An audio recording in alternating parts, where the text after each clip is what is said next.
Florida just might be the flattest state in the country with hiking and biking trails that might make a treadmill feel extreme. But what if I told you there's a state park in central Florida with real hills, rugged terrain, ravines, cliffs, and it was once pretty much just an industrial wasteland? This is Alafia River State Park, and it is not your average picnic and a paved path situation out here. We're talking gnarly bike trails, rocky hiking routes, and nature reclaiming an old industrial site into something wild and wonderful. If you're intrigued, here are 5 things you need to know before you go, because this park is awesome, but it is not messing around. This park, that's about 45 minutes southeast of downtown Tampa and about an hour and a half southwest of downtown Orlando, was originally born out of a phosphate mine. Yeah, you heard that right. Alafia's randomly rugged terrain wasn't shaped by glaciers or volcanoes or some ancient tectonic plate shuffle that just happened to miss the rest of the state. Nope, the hilly terrain in this park is really unique to Florida, but it's all thanks to good old-fashioned industrial phosphate mining. Once upon a time, this place was basically just a pit, literally. Long before it became a haven for hikers and mountain bikers, this land was home to a sprawling phosphate mine. Giant machines roamed the land, carving out deep pits and heaping up hills of dirt in search of phosphate, one of Florida's lesser-known natural treasures that's mostly used in fertilizer. But mining operations here eventually did wind down, and by the early 1990s, the site was abandoned, leaving behind some land that looked more like a barren moonscape than anything else you'd find in Florida. But the company who ran the mine donated the land to the state, like, gee thanks, tear it up, then give it back. Great. But nature said, no worries, I got this. And over some time, trees and plant life took it back and converted it from that barren wasteland that it was to what it is now. A strange and beautiful hybrid of reclaimed wilderness with steep ridges, ravines, cliffs, pits, and an entire area that looks a lot more like something you'd find in the Carolinas than Central Florida. I think that's a really cool success story and proof that even a giant dusty old phosphate mine can be transformed into a thriving natural playground full of beauty and biodiversity with just a little bit of time and some sunshine. This park is Florida's mountain biking mecca. Alafia isn't just good for Florida when it comes to mountain biking, it's actually one of the top spots in the entire southeast. The trails here are legit. We're talking jumps, drops, berms, switchbacks, and terrain that will have your thighs writing a strongly worded letter to your brain.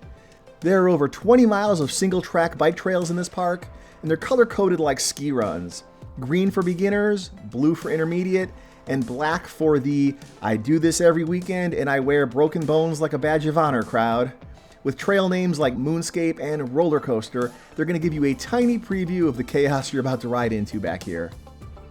But there are plenty of beginner-friendly trails too. This park isn't only for the extreme adrenaline junkies. But if you don't even have your own bike, no problem. You can rent one right here on site, right at the trailhead. Just make sure you do book ahead, especially on weekends. This place is pretty popular and it gets busy on weekends. There's a full-service bike shop right here at the park, so you can fix all your flats and make all your repairs. And you can even rent e-bikes and let the bike do most of the work. Is that cheating? Probably. But I'll leave a link in the description on how you can reserve your ride if you want to come out and try this. This park is not just for daredevils. Okay, so maybe you're not into flying down a dirt hill at 20 miles an hour on 2 wheels and over ramps and berms. That's cool. Alafia's got something for you too. There are lots of beautiful hiking trails, quiet picnic spots, lakes where you can go bass fishing, and nature viewing areas where you can observe the chaos instead of being part of it. Or you can just wander away deep into the wilderness here. These trails are rugged and unlike anything you'll find in Florida. Lots of ups and downs, narrow gaps, and lots of loose dirt and lots of tree roots too, so come prepared, wear the right shoes for this. The hiking trails are peaceful, scenic, and still have that signature Alafia elevation. It's enough to make your calves work, but this isn't like you're on the Appalachian Trail or anything like that. But for Florida, I mean, yeah, this is about as hilly and rugged as it's gonna get. I mean, it's not like you're in the Rocky Mountains or anything like that. You're still just barely above sea level, but you're still gonna get an experience hiking here that is a lot different than most places in Florida. The terrain is real, rugged, and ridiculously fun. If you think all of Florida is a pancake, Alafia is a surprise lump in the batter. There's options for camping and even glamping right here at this state park. If you're not ready to go home with the sunsets, Alafia does have a full campground. There's RV-friendly sites with hookups, spots for tent campers, equestrian sites if you're glamping with your horse, and speaking of glamping, you can rent one of these glamping yurts if you want to do it fancy while you're out here. The vibe is peaceful, it's rustic, it's far enough away from the city that your phone just might become a very expensive flashlight because there is not much of a signal out this way. But if you are staying out here for the weekend, campers do get early access to the trails, but you're going to want to reserve in advance, especially if there's an event happening here or during the cooler months when this park is especially popular. Reserving something like this is always going to be a good call. And finally, let's talk about the fees and the facilities at this park. Entrance fee is $5 per vehicle, cash or card, but I do recommend cash, makes it a lot easier. And sometimes when it's less busy, like if you're out here on a weekday, they don't even have anybody manning the front gate. They have an honor box for your entrance fee, and you don't want to be that guy who just drives right in. Bring cash for that box.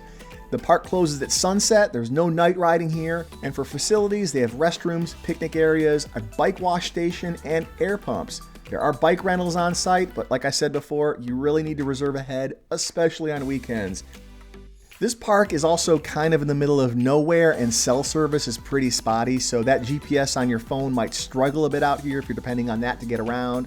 And helmets are mandatory for anybody out riding on the trails, so don't forget your brain bucket at home.